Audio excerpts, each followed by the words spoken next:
I'll never forget that blistering Arizona afternoon when the medevac chopper hovered over my backyard like some guardian angel in rotor blades, racing to save little Tyler Sanchez who'd just gotten crushed under that old trellis I'd stupidly let him climb. His dad, Deputy Sanchez, my old high school buddy, kneeling there doing CPR with tears streaming down his face, begging the pilot to land. But there she was, Susan Whitaker, our self-proclaimed HOA queen, storming into the clearing with this ridiculous fake badge flashing in the sun, yelling at the top of her lungs, "Halt that aircraft right now or face immediate arrest for unauthorized airspace violation in Willow Creek Meadows!" As if she ran the damn FAA, while neighbors screamed for her to move. And Tyler's breaths grew shallower, turning that perfect family farm day into a nightmare that exposed her whole twisted empire. It all started innocently enough.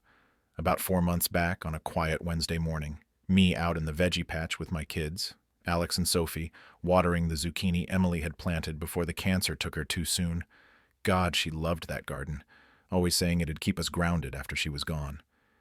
The sun was just peeking over the saguaros, neighborhood humming with folks starting their day, when this woman in crisp khakis marches up, clipboard in hand like a weapon, tape measure dangling from her belt. Susan Whitaker, HOA enforcement officer, eyes cold as a desert night. "Mr. Harlan, I'm citing you for breach of Section 722. Those citrus trees are over the 3-foot boundary limit. Compromising property aesthetics," she snaps. Not even a hello, just straight to the judgment. I wipe the dirt off my hands, staring at her like she's speaking Martian. "Ma'am, this ranch-style house has been ours since '92, way before your HOA popped up in 2020, and these lemons were here when we bought it. Emily's pride and joy for fresh pies every summer." But she just adjusts her glasses, scribbles something dramatic, and goes, "Standards apply retroactively, sir. Trim them in 72 hours or it's a $400 fine and expect a full audit soon." Leaving me fuming, thinking this is just some petty power trip, but oh man, it was the tip of something way darker. Rooted in her need to control everything after her own life fell apart years ago, I later learned. As the days dragged on, that initial annoyance turned into outright dread. Susan started flooding my mailbox with notices, escalating to a bogus court summons for urban zoning infractions, making me question if I was the crazy one for fighting back, especially with the kids still grieving Emily. Alex at 12, already too serious. Sophie at 9, splashing in the sprinkler like nothing's wrong. I dug into her online. Her social feeds were a horror show. Posts, nitpicking neighbors' lawns an inch too high, swing sets the wrong hue, even kids' toys left out after dusk. But what chilled me was her shots of my place. Timestamps showing she'd been staking us out for weeks, including one of Sophie braiding her hair by the window, captioned, "Community decorum extends to interior visibility. Proper blinds required." 40 likes from folks who'd bought into her fear-mongering, thinking she was protecting values. But really, it was her way of masking her own failures, like getting fired from a security gig for fraud and reinventing herself here to lord over us all. I reached out to my neighbor Jamal Hayes, this sharp tech whiz caring for his grandma Evelyn in her rose-filled yard. Susan had been hassling her about overly pungent blooms disrupting harmony. Can you believe it? Jamal, voice low over coffee away from prying eyes, shows me drone footage. Tiny cameras dotted everywhere, hidden in palms and streetlights. At least 10 aimed at homes like mine with kids or elders. A full-on spy network feeding her obsession with power, born from her past restraining orders for stalking ex-colleagues, I found out later. We teamed up. Jamal hesitant at first, scarred from a bad traffic stop years back where cops profiled him hard, holding him for hours on nothing.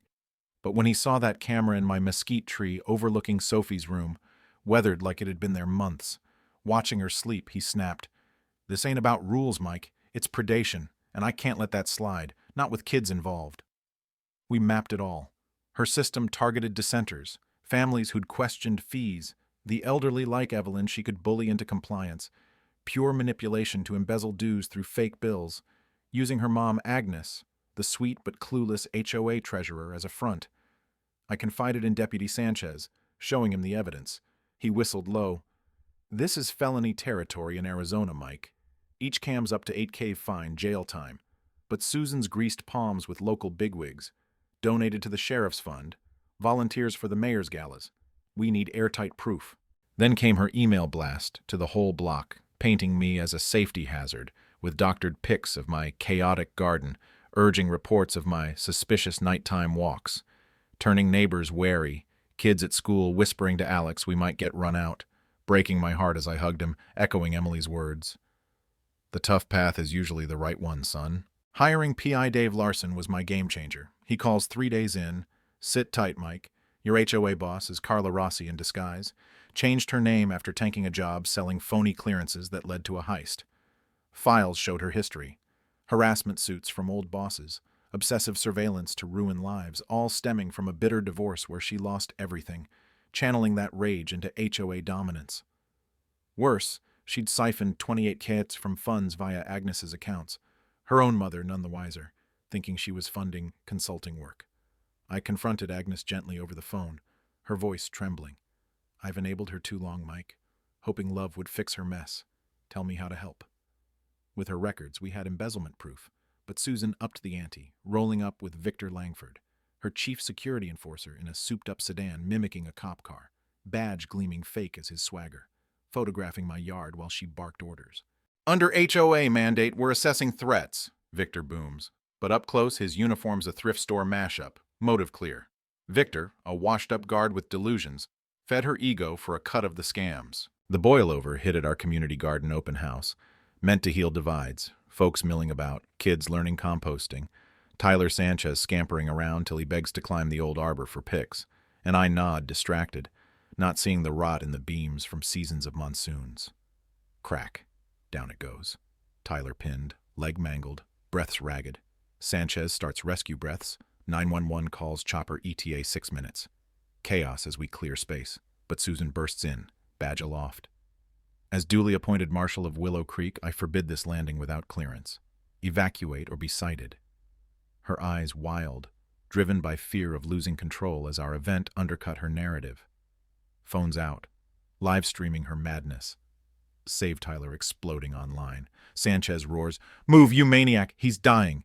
But she plants firm until sirens wail, FBI vans storming in, agents swarming after months probing her interstate fraud ring. They cuff her mid-rant. I demand the FBI's supervisor. Exposing her plastic badge as Amazon junk while raiding the HOA office uncovers her lair. Banks of screens spying interiors. AI tracking us like suspects. Weapons cache for enforcement. Millions laundered through bogus HOAs in 5 states. Her purge protocol listing me first for harassment till I fled. Agnes's drive sealed it. Her whisper to agents, "My girl's broken." I failed her. Susan got 18 counts. Racketeering, stalking, facing decades. Victor drew 8 years. His car now a clownish float for kids' parades, courtesy of Jamal. We reclaimed 1.8 meal, dissolved the HOA for a chill neighborhood co-op, my garden blooming into Emily's memorial hub, even sparking romance with Judge Elena Vargas, who'd called out their bluff at a meeting, teaching the kids civics amid planting rows. Looking back, as Tyler thrives now, racing through those beds, I wonder if power corrupts like that. What stops more Susans from rising? We fought back with truth, but was it luck? Or could anyone? Drop your thoughts below. Ever tangled with a bully hiding behind rules? Who's right in these community clashes? Individuals or the collective? Share your stories. Let's unpack this together because justice feels sweet, but staying vigilant, that's the real win.